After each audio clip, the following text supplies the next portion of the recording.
Cumprimento a todos os meus irmãos com a paz de Jesus. Seja bem-vindo ao estudo da lição número 6, mais testemunhos sobre Jesus. Antes de começar, vamos orar. Pai querido que estás nos céus, mais uma vez na tua presença, te adoramos. Em nome de Jesus, invocamos o derramamento do Espírito Santo sobre mim e sobre os meus irmãos. Que ao abrirmos a tua palavra, o Senhor fale ao nosso coração. Em nome de Jesus. Amém, Senhor. Mais testemunho sobre Jesus. E eu, quando for levantado da terra, atrairei todos a mim. Palavras de Jesus em João 12, 32. Jesus disse coisas impressionantes sobre si mesmo, sobre quem ele é, sobre quem o enviou ou sobre de onde ele veio. Algumas pessoas testificaram abertamente sobre Jesus. Quando Cristo vier, será que vai fazer maiores sinais do que este homem tem feito? João 7,31. Jesus confirmou suas palavras com ações que provaram a veracidade do que ele disse. À medida que o drama continua, no entanto, começa uma divisão entre o povo. A cura do homem junto ao tanque de Betesda atraiu a ira de alguns líderes religiosos. A discussão de Cafarnaum, após a multiplicação de pães e peixes, resulta na rejeição de Jesus por muitos dos seus discípulos. A ressurreição de Lázaro produziu fé em algumas pessoas, mas desencadeou em outras uma hostilidade que levaria ao julgamento e à execução de Jesus. A lição desta semana examina a história de algumas pessoas que deram testemunho sobre Jesus. Em cada um desses incidentes são revelados alguns aspectos de quem Cristo realmente é. Juntos, eles nos dão uma compreensão mais profunda sobre Jesus como o Messias. Testemunhos sobre Jesus. Tem você, pessoalmente, uma experiência com Jesus para dar esse testemunho de quem é Jesus? Quão precioso é Jesus? Quão poderoso é Jesus? Quão amigo é Jesus? É importante que você tenha um testemunho para dar, porque as pessoas podem se opor a doutrinas, mas ninguém poderá se opor a um testemunho pessoal, de uma experiência sua com Jesus Cristo. Aleluia! Na parte de domingo, humildade. João Batista testemunha novamente.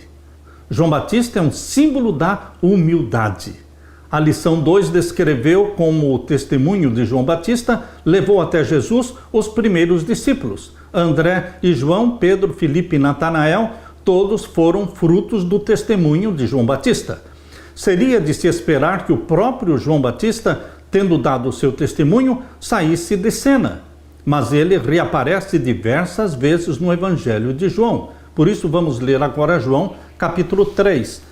Vamos ler o verso 25 até o verso 36. Capítulo 3, verso 25 até o verso 36. Houve então uma questão entre os discípulos de João e um judeu acerca da purificação. E foram ter com João e disseram-lhe: Rabi, aquele que estava contigo além do Jordão, do qual tu deste testemunho, ei-lo batizando e todos vão ter com ele. João respondeu e disse: o homem não pode receber coisa alguma se lhe não for dada pelo céu. Vós mesmos me sois testemunhas de que disse: eu não sou o Cristo, mas sou enviado adiante dele. Aquele que tem a esposa é o esposo, mas o amigo do esposo que lhe assiste e o ouve, alegra-se muito com a voz do esposo. Assim, pois, já este meu gozo está cumprido. É necessário que ele cresça e que eu diminua. Aquele que vem de cima é sobre todos. Aquele que vem da terra é da terra e fala da terra. Aquele que vem do céu é sobre todos. E aquilo que ele viu e ouviu, isso testifica, e ninguém aceita o seu testemunho. Aquele que aceitou o seu testemunho, esse confirmou que Deus é verdadeiro. Porque aquele que Deus enviou fala as palavras de Deus, pois não lhe dá Deus o Espírito por medida. O Pai ama o Filho e todas as coisas entregou nas suas mãos. Aquele que crê no Filho tem a vida eterna, mas aquele que não crê no Filho não verá a vida, mas a ira de Deus sobre ele permanece. Surgiu uma discussão entre os discípulos de João Batista e um judeu a respeito da purificação, provavelmente tendo a ver com a eficácia do batismo. É interessante observar que quando os discípulos de João se dirigiram a ele, sem dúvida, para tentar resolver a questão, mencionaram Jesus, dizendo: está batizando e todos vão ter com ele. Não é difícil ler nas entrelinhas. Eles tinham inveja de Jesus por causa do mestre deles e por causa de si mesmos. Seria muito fácil para João ceder à inveja, mas ele não o fez, porque sabia qual era a sua missão na terra. Em vez disso, lembrou aos seus discípulos que jamais tinha afirmado ser o Cristo. Pelo contrário, ele veio apontar para o Messias, preparar o seu caminho e ser uma testemunha de Jesus. Usando a ilustração de um casamento, João Batista se autodenomina amigo do noivo, tendo Jesus como noivo. A noiva, portanto, seria o povo de Deus. Você e eu somos a noiva de Cristo. E então, em palavras que revelam a verdadeira grandeza de João, ele diz: convém que ele cresça e que eu diminua. João 3,30. Aqui está a grandeza de João. Humildade. Ele viu Cristo crescendo, todos se dirigindo a Jesus e ele praticamente ficando sozinho. Mas Satanás não teve sucesso na tentação de despertar ciúmes e inveja em João Batista. Ele foi humilde, ele entendia quem era Jesus e ele entendia qual era a sua missão, que era preparar o caminho para Jesus.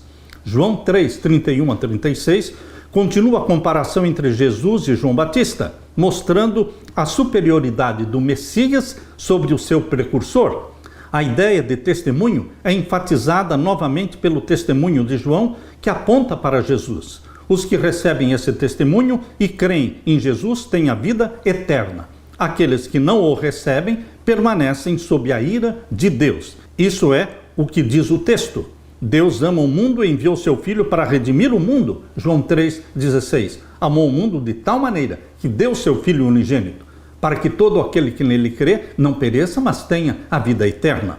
Mas aqueles que recusarem a dádiva que lhes é oferecida, terão de pagar a pena pelos seus próprios pecados, ou seja, terão a morte eterna. Queridos, em João Batista você vê a lei da edificação. Ele edificou Jesus Cristo. Ele tirou as atenções de si e colocou as atenções em Jesus Cristo. Colocou o foco das suas mensagens em Jesus Cristo e disse: ele é o Cordeiro de Deus. Eu não sou o Cristo, mas ele é o Messias. Importa que ele cresça e que eu diminua. O meu desafio a você, meu irmão, minha irmã, é que você e eu façamos parte do time de João, o time da humildade, que diz: importa que ele cresça e que eu diminua. Que Jesus Cristo dê para você e para mim humildade. Que Jesus Cristo nos ensine a entrar em cena, mas também a sair de cena, edificando aqueles que vêm depois de nós. Aleluia! Na parte de segunda-feira, nova compreensão do Messias. Abra sua Bíblia aqui em João capítulo 1. João capítulo 1, vamos ver os versos 32 a 36. E João testificou dizendo: eu vi o Espírito descer do céu como uma pomba e repousar sobre ele, e eu não o conhecia, mas o que me mandou a batizar com água, esse me disse: sobre aquele que vires descer o Espírito e sobre ele repousar, esse é o que batiza com o Espírito Santo. E eu vi e tenho testificado que este é o Filho de Deus. No dia seguinte, João estava outra vez ali e 2 dos seus discípulos.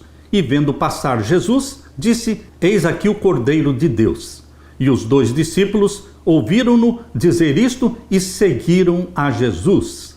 Os judeus esperavam um Messias que os libertaria de Roma, do jugo do Império Romano. Tendo vivido durante muito tempo sob opressão, acreditavam que o Messias não apenas derrubaria o Império Romano, mas também os estabeleceria como uma nação poderosa. Este era o sonho dos judeus.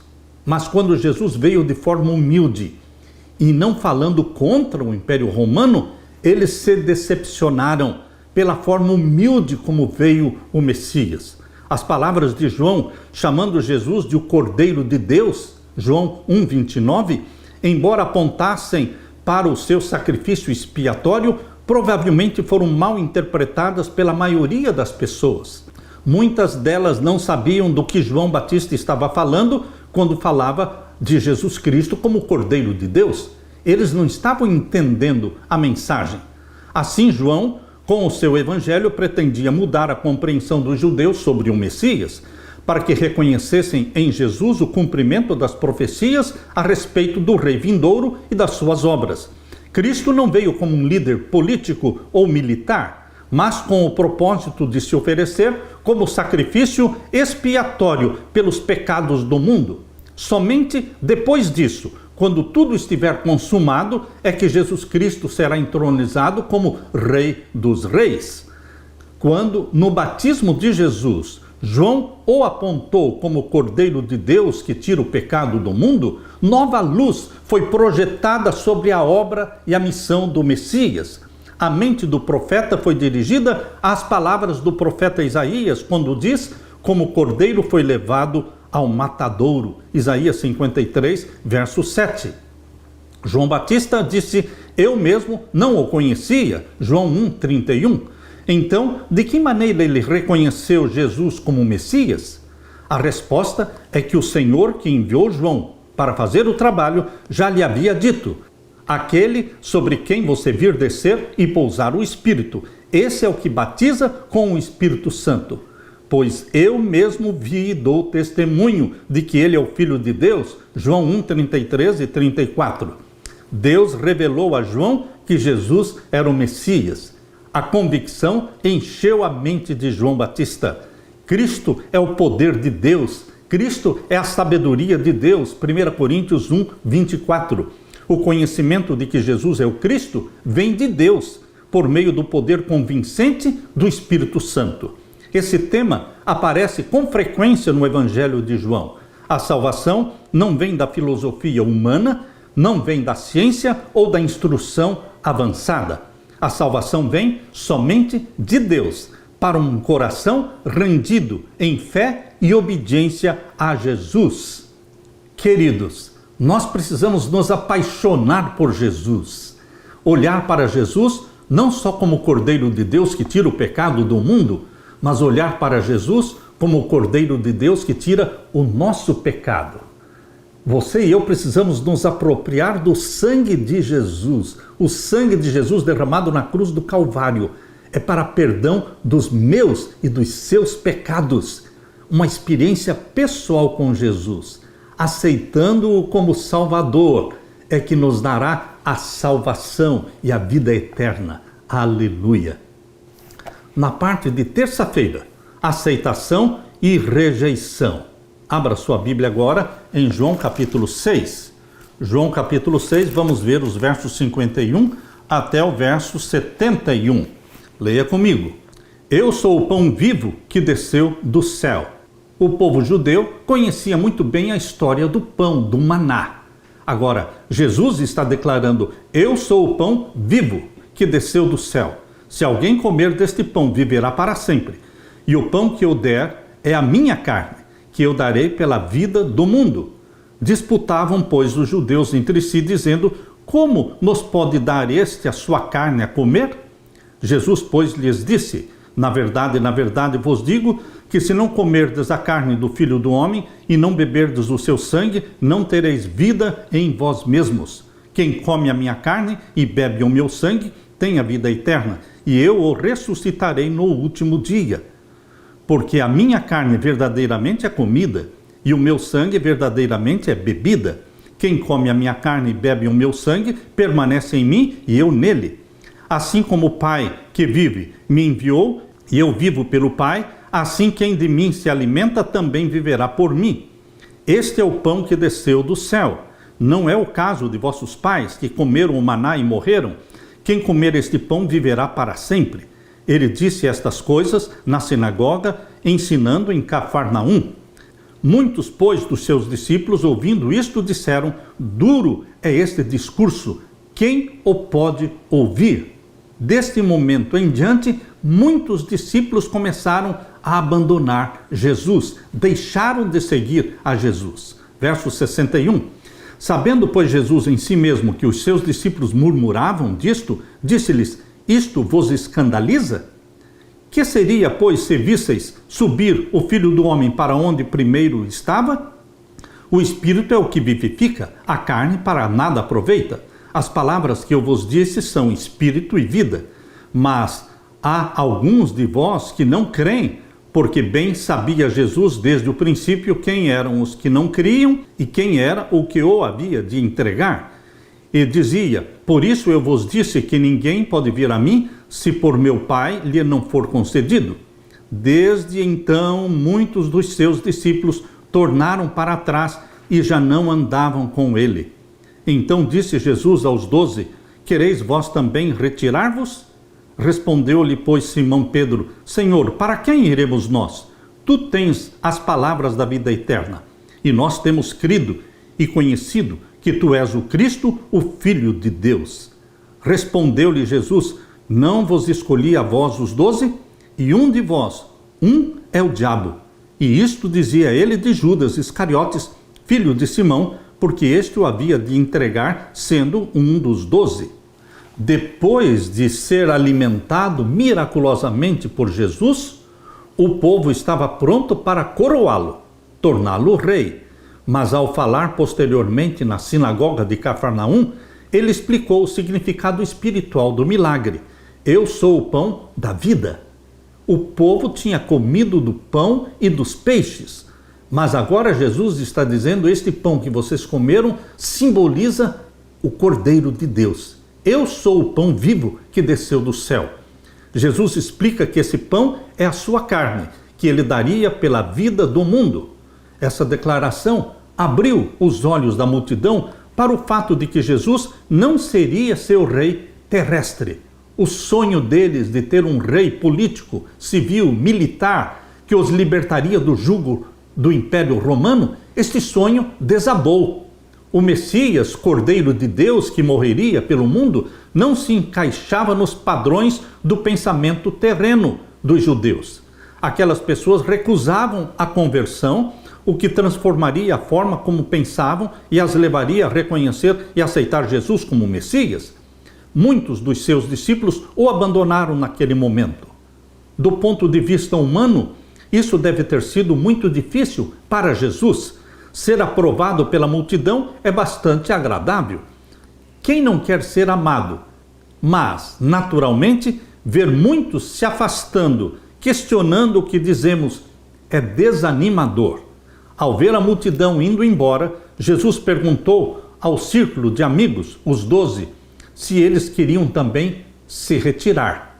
Nesse momento, Pedro faz uma confissão impressionante, testemunhando acerca do que Jesus tem e do que Jesus é. Pedro disse: o Senhor tem as palavras da vida eterna, e nós temos crido e conhecido quem o Senhor é o Santo de Deus. João 6, 68, 69. Os discípulos estavam com Jesus havia alguns anos, viajavam com ele, viam seus milagres, ouviam seus sermões, sabiam por experiência própria que não existia ninguém comparável a Jesus. Tinham a convicção de que, por mais incomuns que fossem algumas situações, aquele homem, Jesus, era o Messias, independentemente do quanto ainda não entendessem o propósito da sua vinda. Somente depois da sua morte e ressurreição, os discípulos começaram a entender por que Jesus veio ao mundo. Somente após a morte e ressurreição de Jesus, eles realmente entenderam a missão de Jesus, o Cordeiro de Deus que tira o nosso pecado. Essa história reafirma o fato de que a maioria geralmente está errada. Aliás, a maioria sempre esteve errada. No dilúvio, a maioria ficou fora da arca. Na destruição de Sodoma e Gomorra, a maioria morreu. Quando Jesus Cristo veio, a maioria o rejeitou. A maioria sempre esteve errada, porque estreito e apertado é o caminho que conduz à vida eterna, e são poucos os que entram por ele. A maioria anda no caminho largo, Por isso a maioria sempre está errada. A maioria do mundo está errada, a maioria da igreja está errada, a maioria dos pastores está errada, a maioria sempre está errada. Poucos, é o remanescente que será salvo. Meu querido irmão, Deus está convidando para que você pertença à igreja verdadeira que guarda os mandamentos de Deus e tenha a fé de Jesus Cristo. Mas lembre-se que em Apocalipse capítulo 3, essa igreja chama-se Laodiceia e ela é morna. Deus quer que você pertença à igreja remanescente, mas que não seja morno, que seja incendiado pelo fogo do Espírito Santo. Busque esta bênção e você a receberá, em nome de Jesus. Aleluia! Na parte de quarta-feira, o testemunho do Pai. O Evangelho de João começa dizendo que a palavra, o Logos, o Verbo, estava com Deus, isto é, Deus, o Pai, João 1:1. Quando a palavra se tornou carne, João 1:14, o Espírito Santo testemunhou sobre Jesus, repousando sobre ele em seu batismo. Mas o Pai também deu testemunho de Jesus durante o seu ministério terrestre. Abra sua Bíblia agora em João capítulo 5. João capítulo 5, vamos ver os versos 36 a 38. Aqui lemos: Mas eu tenho maior testemunho do que o de João, porque as obras que o Pai me deu para realizar, as mesmas obras que eu faço, testificam de mim que o Pai me enviou. E o Pai que me enviou, ele mesmo testificou de mim. O Pai dá testemunho do Filho. Vós nunca ouvistes a sua voz, nem vistes o seu parecer. Deus o Pai nunca foi visto por ninguém, conforme diz em João 1:18. Nem Adão e Eva viram o Pai. O Deus que conversava com Adão e Eva no Jardim do Éden era o Deus Filho. O Pai nunca foi visto por ninguém. Assim está sendo declarado em João 1:18 e também aqui em João capítulo 5 e o verso 37. Nunca ouvistes a sua voz, nem vistes o seu parecer. E a sua palavra não permanece em vós, porque naquele que ele enviou não credes vós. Jesus relacionou o Pai às obras e aos milagres que ele realizava. Tudo ele fazia pelo poder do Pai. Jesus não usava os poderes divinos dele. Ele não perdeu a natureza divina. Exatamente neste ponto estava o ponto forte de tentação usada por Satanás. Satanás explorava o fato de Jesus Cristo ser Deus, tentando-o a usar a sua divindade. Usando a sua divindade, ele poderia realizar milagres. Ele não perdeu a divindade, mas ele veio para viver como homem. Então ele vivia na dependência do Pai. Por isso ele repetidamente falava que as obras que eu realizo são pelo poder do Pai. São as obras que o Pai realiza por meu intermédio. Jesus relacionou o Pai às obras e aos milagres que realizava. Ele deixou bem claro que o Pai o enviou e testemunhou sobre Cristo. O que o Pai disse sobre Jesus? Mateus 3:17. Abra sua Bíblia em Mateus capítulo 3 e o verso 17. Aqui está o texto que fala sobre o batismo de Jesus, Mateus capítulo 3, verso 16 e 17. E sendo Jesus batizado, saiu logo da água, e eis que se lhe abriram os céus, e viu o Espírito de Deus descendo como pomba e vindo sobre ele. E eis que uma voz dos céus dizia: Este é o meu Filho amado, em quem me comprazo. Este é o testemunho do Pai sobre o Filho. Falando publicamente: Este é o meu Filho amado, em quem me comprazo. Você pode ler também em Mateus capítulo 17 e o verso 5. Estando ele ainda a falar, eis que uma nuvem luminosa os cobriu. E da mesma nuvem saiu uma voz que dizia: Este é o meu amado Filho, em quem me comprazo. Escutai-o. Mais uma vez a voz de Deus foi ouvida, testemunho do Pai acerca do Filho. Isso aconteceu no Monte da Transfiguração. E Tiago, Pedro e João ali estavam no Monte da Transfiguração, enquanto Jesus estava ali conversando com Moisés e Elias. Ali o Pai foi ouvido declarando: Este é o meu Filho amado, em quem me comprazo. Escutai-o. E agora abra sua Bíblia em Marcos capítulo 1. Marcos capítulo 1 e o verso 11.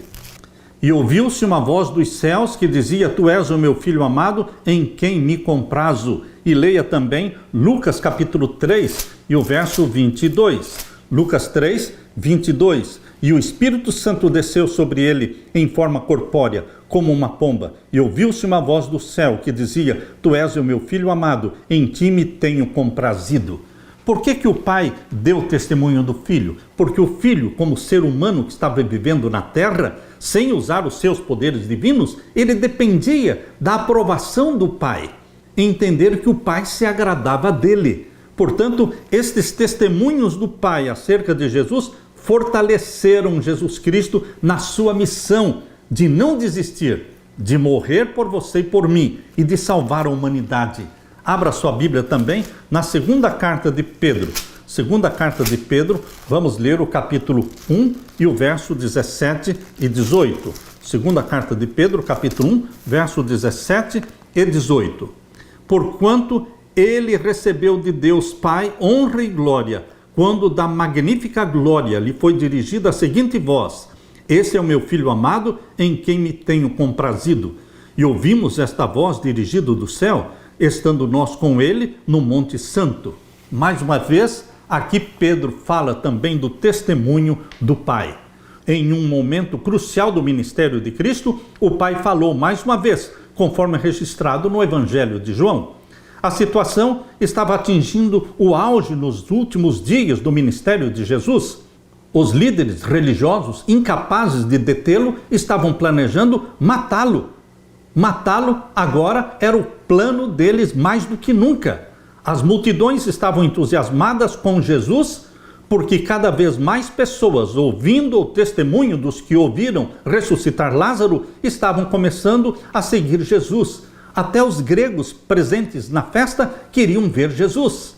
Nesse momento, em resposta às palavras de Jesus, Pai, glorifica o teu nome. O Pai novamente falou do céu: Eu já o glorifiquei e ainda o glorificarei. João capítulo 12, verso 28. A hora da glória de Jesus é a cruz. A cruz, por mais vergonhosa que seja, por mais humilhante que seja, a cruz é a hora da glória de Jesus, porque ali ele cumpriu a missão de Cordeiro de Deus. Ele esmagou a cabeça da serpente na cruz. Assim, o testemunho do Pai sobre Jesus aponta para o grande sacrifício do Cordeiro de Deus pelos pecados do mundo. É o auge do seu ministério na terra, a cruz. O auge do ministério de Jesus na terra. Para isso ele nasceu e viveu 33 anos para poder morrer na cruz para a salvação da família humana e para reivindicar o caráter do Pai. A morte de Jesus em nosso favor pagou a penalidade completa pelos nossos pecados e em Jesus, pela fé, jamais teremos que enfrentar essa penalidade da morte eterna, porque Jesus morreu na cruz, a morte eterna, no seu lugar, no meu lugar. Queridos, Jesus Cristo morreu quando ainda éramos inimigos dele.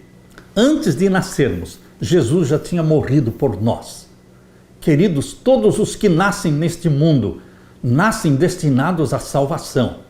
E por que tantos vão se perder? Porque escolheram a perdição, mas todos nascem tendo diante de si a oferta do Cordeiro de Deus que tira o pecado do mundo.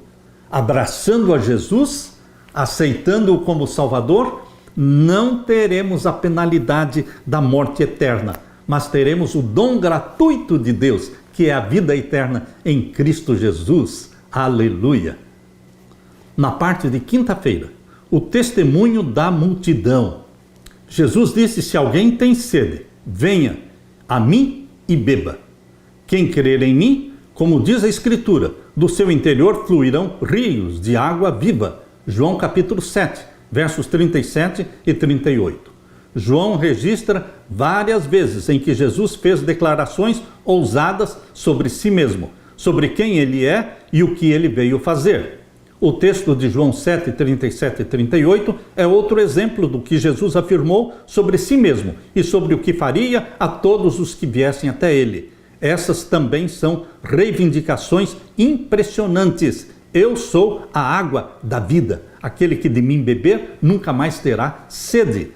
Quando Jesus falou aos judeus que participavam da festa dos tabernáculos, qual foi a resposta de muitos naquela multidão?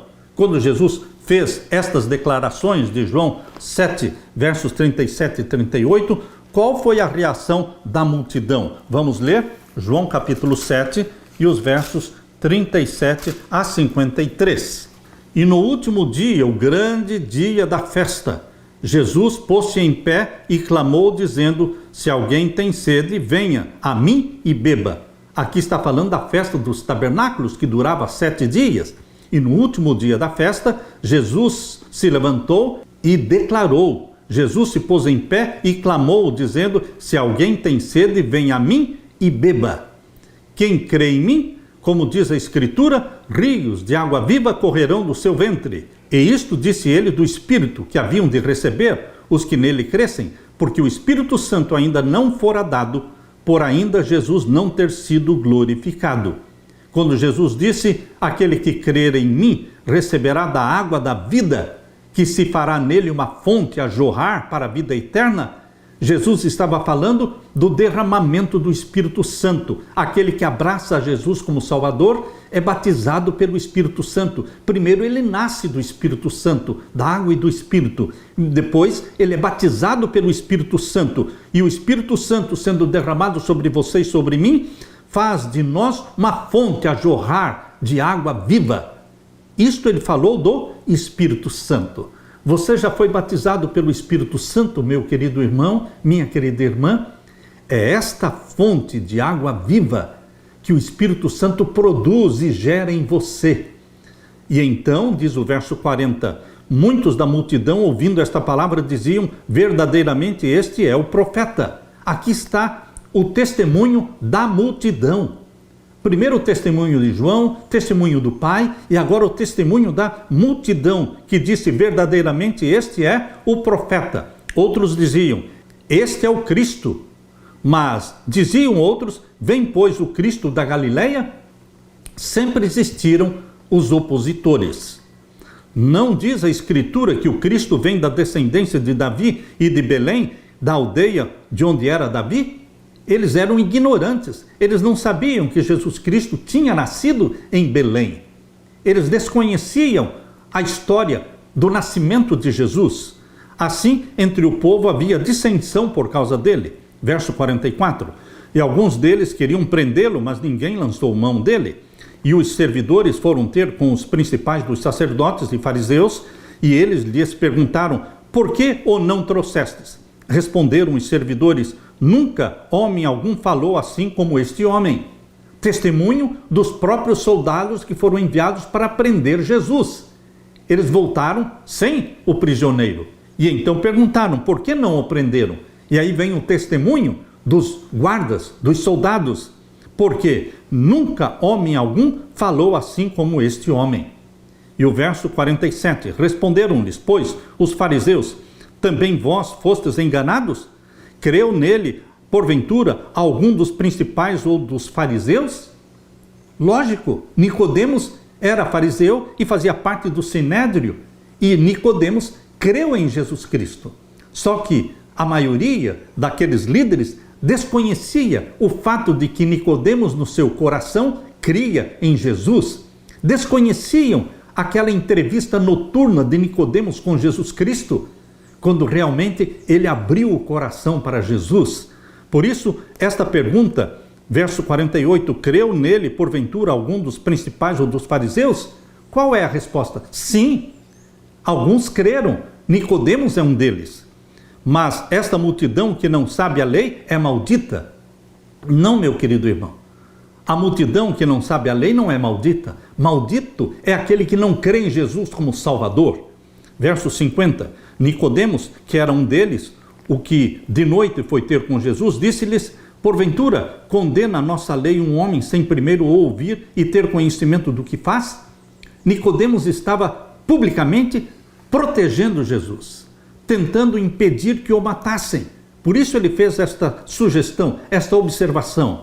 Porventura condena a nossa lei um homem sem primeiro ouvir e ter conhecimento do que faz? E responderam eles e disseram-lhe: és tu também da Galileia? Examina e verás que da Galileia nenhum profeta surgiu. Nicodemos já tinha examinado. Ele já tinha tido uma experiência com Jesus Cristo e cada um foi para a sua casa. Naquele dia, por interferência de Nicodemos, eles não concluíram, não consolidaram o plano de matar Jesus. Nicodemos testemunhou de Jesus Cristo. Nicodemos se tornou um dos discípulos de Cristo. Nicodemos se uniu a José de Arimateia para o enterro de Jesus Cristo. José de Arimateia e Nicodemos, dois homens ricos e influentes, eles se uniram para o enterro de Jesus Cristo. E eles usaram sua fortuna, eles usaram o dinheiro que tinham para a pregação do Evangelho, para suprir a necessidade da igreja recém-nascida. Meu querido irmão, alguns disseram que Jesus era o profeta que Moisés predisse, outros pensavam que ele fosse o Cristo, mas isso levantou o argumento de que o Messias não viria da Galileia, pois ele seria descendente de Davi, nasceria em Belém. Mas Jesus é descendente de Davi, a genealogia de Jesus mostra isso, e ele nasceu em Belém. Tudo isso era verdade sobre Jesus, embora muitos não o soubessem. Até mesmo os guardas enviados para prender Jesus ficaram impressionados com a eloquência das suas palavras. Os fariseus responderam aos guardas com outra pergunta: por acaso algumas das autoridades ou algum dos fariseus creu nele? Óbvio, existiam pessoas ali influentes que criam em Jesus. A pergunta dos fariseus deu a João a oportunidade de mencionar novamente a experiência de Nicodemos, que depois de ter se encontrado com Jesus, tentava protegê-lo das maquinações dos líderes religiosos. A Bíblia dá fortes evidências de que Nicodemos passou a crer em Jesus Cristo entre esse momento e o que ocorreu depois da morte de Jesus. Assim, meu querido irmão, a resposta àquela pergunta dos fariseus, será que alguém dos grandes, dos líderes, também creu? A resposta é sim, um dos fariseus creu em Jesus Cristo. Na festa dos tabernáculos, o sacerdote realizava aquela cerimônia que começava o ferir da rocha no deserto. Essa rocha era um símbolo de Jesus Cristo, que havia de fazer com que manassem vivas correntes de salvação para todos os sedentos. As palavras de Cristo: eu sou a água viva. Estas palavras correspondem àquele milagre lá no deserto, quando a rocha foi ferida. A rocha teve que ser ferida. Jesus Cristo teve que ser ferido para que jorrasse a água da vida, para que pudesse esta água da vida matar a nossa sede. Ferindo a Cristo, Satanás pensava destruir o príncipe da vida, mas da ferida rocha correu água viva. Ao falar Jesus assim ao povo, o coração deles pulsou com estranho respeito e muitos estavam dispostos a exclamar: dá-me dessa água para que eu não mais tenha sede. Jesus conhecia as necessidades da alma.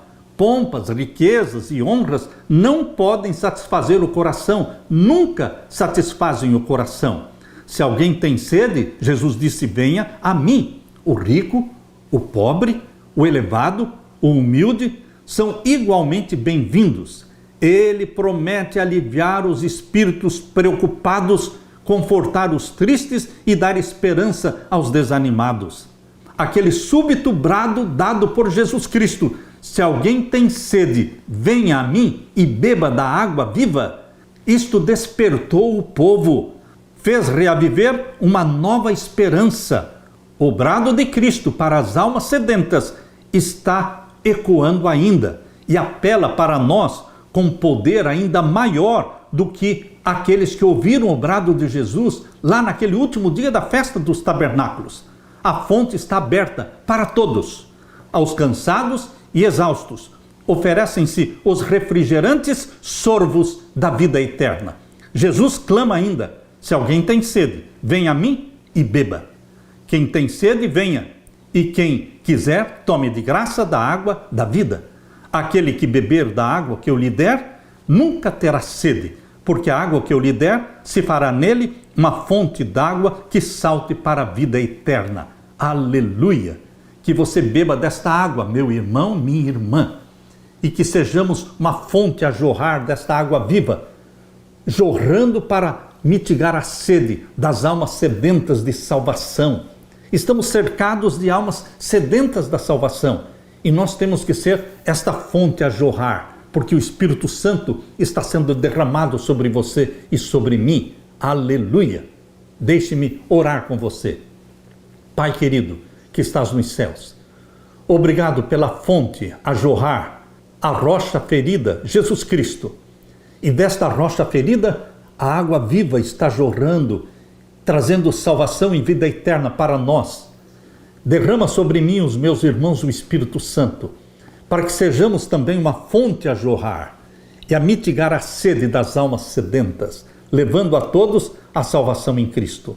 É em nome de Jesus que pedimos, é em nome de Jesus que agradecemos. Amém, Senhor. Amém. Deixo com você, meu querido irmão, minha querida irmã, a paz de Jesus.